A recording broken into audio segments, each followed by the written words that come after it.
Hello, welcome back to student. अस्सलाम वालेकुम। आज का जो हमारा टॉपिक है वो है डिसऑर्डर ऑफ नर्वस सिस्टम। आज के लेक्चर में हम नर्वस सिस्टम से रिलेटेड डिसऑर्डर्स को डिस्कस करेंगे। तो हमारे बुक में दो ही डिसऑर्डर्स दिए गए हैं। एक है हमारे पास पैरालिसिस और सेकंड जो है वो है हमारे पास एपिलेप्सी। वैसे तो नर्वस सिस्टम के बहुत से डिसऑर्डर्स है, जैसे कि हमारे पास अल्जाइमर है, पार्किंसन है और भी बहुत से डिसऑर्डर्स है। तो हमारे बुक में ये दो डिसऑर्डर्स दिए गए हैं। एक है हमारे पास पैरालिसिस और दूसरा जो है वो है हमारे पास एपिलेप्सी। तो डिसऑर्डर ऑफ नर्वस सिस्टम को दो मेन टाइप्स में डिवाइड किया गया है। एक है हमारे पास वेस्कुलर डिसऑर्डर, तो सेकंड जो है वो है हमारे पास फंक्शनल डिसऑर्डर। वेस्कुलर डिसऑर्डर की जो एग्जांपल है हमारे बुक में वो है पैरालिसिस, जबकि फंक्शनल डिसऑर्डर की जो एग्जांपल है हमारे बुक में वो है एपिलेप्सी। सबसे पहले हम स्टार्ट करेंगे पैरालिसिस को। पैरालिसिस को उर्दू में फालिज भी कहा जाता है। इसमें क्या होता है हमारे पास, इसमें complete loose of a body function, यानी बॉडी जो है मुकम्मल तौर पर काम करना छोड़ देता है। इसकी वजूहात कौन कौन से है हमारे पास पैरालिसिस की? सबसे पहले है हमारे पास CNS यानी सेंट्रल नर्वस सिस्टम में इन्फेक्शन हो जाना, ठीक है। सेकंड जो है हमारे पास वो है पॉइजन, यानी पॉइजन के पीने, जहर के पीने से हमारे पास पैरालिसिस हो सकता है। थर्ड जो है वो है हमारे पास स्ट्रोक, यानी ब्लड वेसल्स का बंद हो जाना, ये भी पैरालिसिस का बायस बन सकता है। फोर्थ जो है वो है हमारे पास क्लोटिंग, यानी खून का जम जाना, ये भी पैरालिसिस का बायस बन सकता है। तो ये थे हमारे पास काजेज ऑफ पैरालिसिस। नेक्स्ट जो है वो है हमारे पास एपिलेप्सी।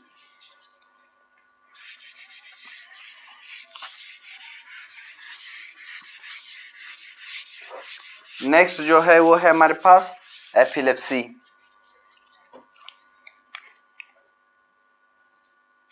एपिलेप्सी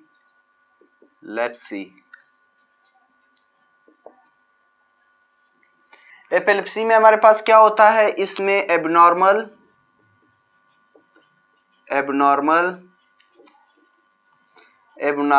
और एक्सेसिव डिस्चार्ज एबनॉर्मल और excessive discharge of nerve impulses. इसमें हमारे पास क्या होता है एपिलेप्सी में, इसमें नर्व इंपल्सेस जो है एबनॉर्मल तरीके से रिलीज होंगे, ठीक है। इसको कन्वल्सिव डिसऑर्डर भी कहा जाता है। इसको कन्वल्सिव डिसऑर्डर भी कहा जाता है।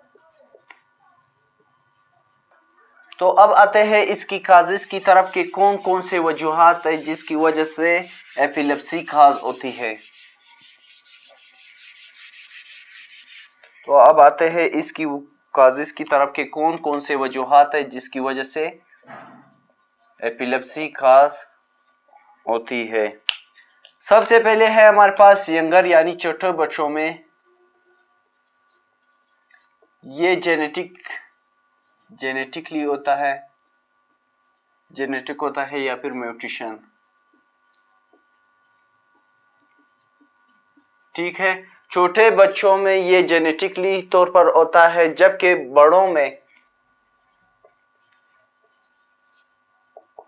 बड़ों में ये हेड ट्रामा यानी सर पर चोट लगने से ही ये काज हो सकते हैं। और CNS सेंट्रल नर्वस सिस्टम में इन्फेक्शन की वजह से भी ये काज हो सकती है। तो अब आते हैं इसकी ट्रीटमेंट की तरफ। ट्रीटमेंट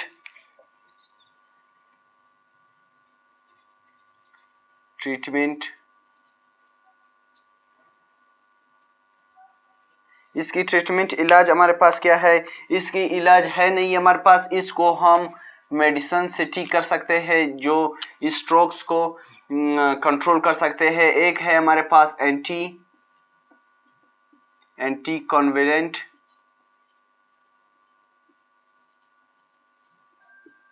जबकि सेकंड है हमारे पास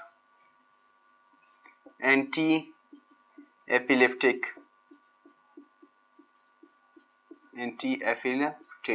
इसकी ट्रीटमेंट हमारे पास क्या है, इसको मेडिसिन की मदद से हम इस स्ट्रोक्स को कम कर सकते हैं, जो कि हमारे पास है एंटी कॉन्वेलेंट और एंटी एपिलेप्टिक। इसको हम यूज करते हैं for the treatment of epilepsy. तो ये था आज का हमारा टॉपिक। अगर आप लोगों को इस टॉपिक में कोई भी मसला हो या कोई भी क्वेश्चन हो तो आप कमेंट में पूछ सकते हो। Thank you.